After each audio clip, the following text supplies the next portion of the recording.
We did it. We got a win. We got a win. We got 3 points. We got a clean sheet. And I think there's a lot of really important things that happened in there in what was a mad game, man.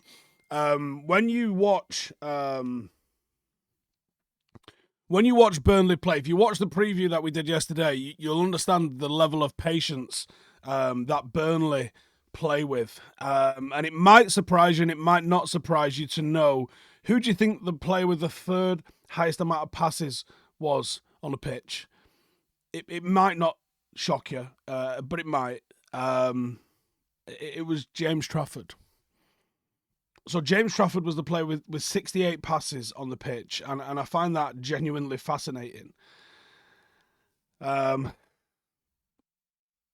Outside of that, it was really interesting watching how Burnley built up play, and who actually was involved in the passing for them. Won't surprise you to see that the two centre halves had nearly 230 pass between the two of them, completing 205. Johnny Evans was United's highest pass completions with 60 passes from 66, and then the next highest was Casemiro with Lindelof as a similar number. But then our midfield, Casemiro, 29 passes. So when you people are wondering like what the fuck is going to happen when we get someone into midfield like Amrabat, you're going to see United's possession stats really start to rocket up and really start to improve. Bruno Fernandes, slightly worryingly, only completed 17 passes from 31, which is a low pass completion. We just didn't get him on the ball anywhere near enough. If you compare that to like other teams' number 10s and their creative players, how often they get on the ball, you'll just see how poor that is from United. Højlund only got 11 passes made. Not really looking for too many passes out of him. We saw the other day that I think I don't know if the game finished this way, but at some point in one of the games, did Haaland score 4, and he completed less than that in terms of passes. So you're not really too bothered if your striker is doing that. But the fact that United's entire team, I mean, no surprise, I don't think, but Onana completed more passes than McTominay, than Rashford, Mabry, Reguilon, Bruno Fernandes, and Højlund. Now, that's not right, is it? And I know the guy is a ball-playing goalkeeper, and I know that he's someone that you want to be able to have confidence that he's able to play it out with, but there's a difference between being confident in someone's ability to do something and then asking them to be doing it all the time, which is what United seems to be doing, is playing through him because of a lack of a playmaker. Hopefully now we've seen Amrabat. Amrabat's only contribution actually to this was one foul, obviously coming on at left back late on in the game. Ben's just texted me right now, you might have heard that go off. Johnny Evans is the reason that we paid 80 million for Maguire. I'm worried about how true that sentence could be. I'm genuinely worried about how... I think he's probably quite accurate with that, in all honesty. What's mad to me is the sheer difference in how Burnley are playing under Vincent Kompany. They dominated the ball. That's such a big turnaround from the Dyche era. Burnley absolutely dominated the ball, and not just in their back line, which you expected. They actually had more passes in the final third than we did, like by double. That's not a small thing. United very much played on a counter-attack away to Burnley, and I think I have to give the lads some credit here because the team that United have put out is mental.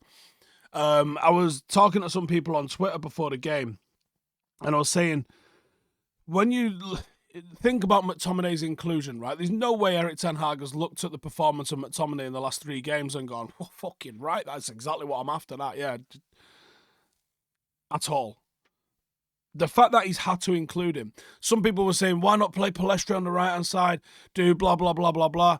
And I'll tell you why the reason. He doesn't trust McTominay and Casemiro alongside him to have enough in the centre of the park to be able to defend properly. And I think that's why Mabry came in there. Now, Mabry had a decent game. I wouldn't have said it was one that's going to cement a starting place for him, but it wasn't bad either. It was just a decent game. It was fine. And I think it was because we felt like we needed. He brings energy, doesn't he? And he brings tempo, and he's a little bit of a shithouse, and I don't mind that. He's got like Ander Herrera traits about him. I think that you really needed that energy and spark in there. And the commentators in the game were talking about how it's obvious that United have worked on some stuff in the transition and this, that, and the other. I still saw so many times. I think they actually highlighted at one point in the game, actually, so many times that we're vacating around the D.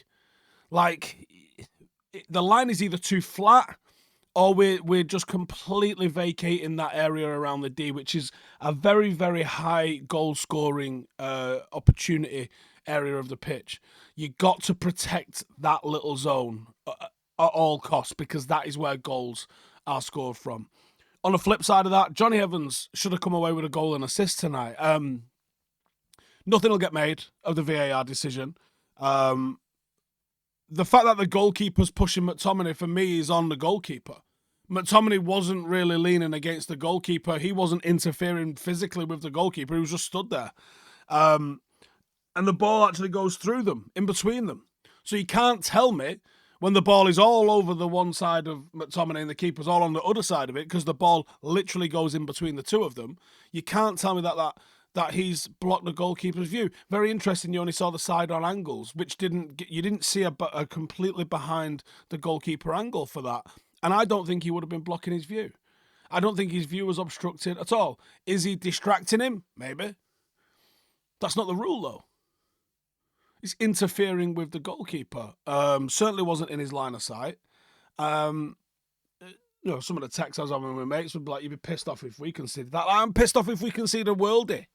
You know what I mean? Like, I'm pissed off full stop if we concede a goal. So, yeah, of course I would be pissed off if we conceded that.